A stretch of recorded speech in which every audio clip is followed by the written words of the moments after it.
আমার সামনে উপস্থিত আছেন বিদ্যালয়ের প্রধান শিক্ষক, শ্রদ্ধেয় শিক্ষক শিক্ষিকাবৃন্দ এবং এলাকার গণ্যমান্য ব্যক্তিবর্গ, আমার ছোট স্নেহের ভাই ও বোনেরা এবং আমার সহপাঠীবৃন্দ, সবাইকে আমার পক্ষ থেকে শুভেচ্ছা ও সালাম। আসসালামু আলাইকুম।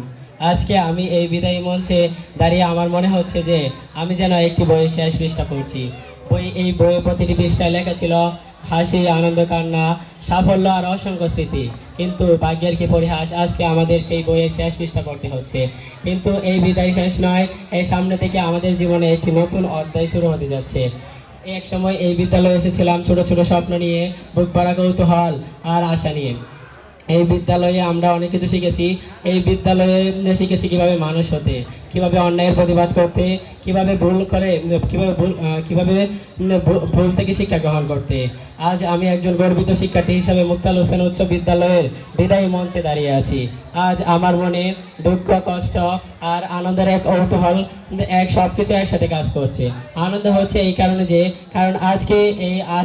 আনন্দ হচ্ছে এই কারণে কারণ আমরা একটি জীবনে নতুন ধাপ পার হতে যাচ্ছি। আর কষ্ট এই কারণে যে আমাকে ছেড়ে যেতে হচ্ছে আমার প্রিয় মুক্তাল হোসেন উচ্চ বিদ্যালয়, যে বিদ্যালয় 1964 সাল থেকে অনেক শিক্ষার্থীকে আলোর পথ দেখিয়েছে। 1964 সালে মরহুম মুক্তাল হোসেন সাহেবের হাত ধরে যে আলোর স্থপতি করা হয়েছিল, আজকে আমরা সেই আলোর ধারক। আমরা জীবনে এই মুক্তাল হোসেন থেকে অনেক শিক্ষা পেয়েছি। এই মুক্তাল হোসেন থেকে শিক্ষা পেয়েছি কিভাবে নিজের ভালো মানুষ হিসাবে গড়ে উঠতে। প্রিয় শিক্ষক শিক্ষিকাবৃন্দ, আপনারা আমাদের শিক্ষক নন, আপনারা হলেন আমাদের পথ প্রদর্শক। যখন ভুল করেছি তখন আমাদেরকে শাসন করেছেন, যখন অন্যায় করেছি তখন আমাদেরকে ভুল।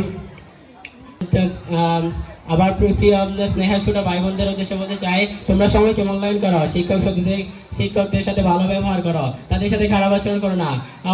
হয়তো আমরা শিক্ষকদের মনে অনেক কষ্ট দিয়ে ফেলেছি। তাদের আজকে এই বিদায়ী মঞ্চে আমি আমাদের সবার পক্ষ থেকে তাদের কাছে আন্তরিক ক্ষমা প্রার্থনা করছি। আপনারা আমাদেরকে ক্ষমা করে দিবেন।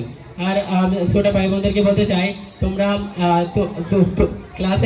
ক্লাসে বিশেষ করে কথা বলা সহজ, কিন্তু নিজের স্বপ্নকে বাস্তবায়ন করা অনেক কঠিন। তাই তোমরা সবাই নিজে সময়কে মূল্যায়ন করো। পরিশেষে বলতে চাই, এই বিদায় শেষ নয়।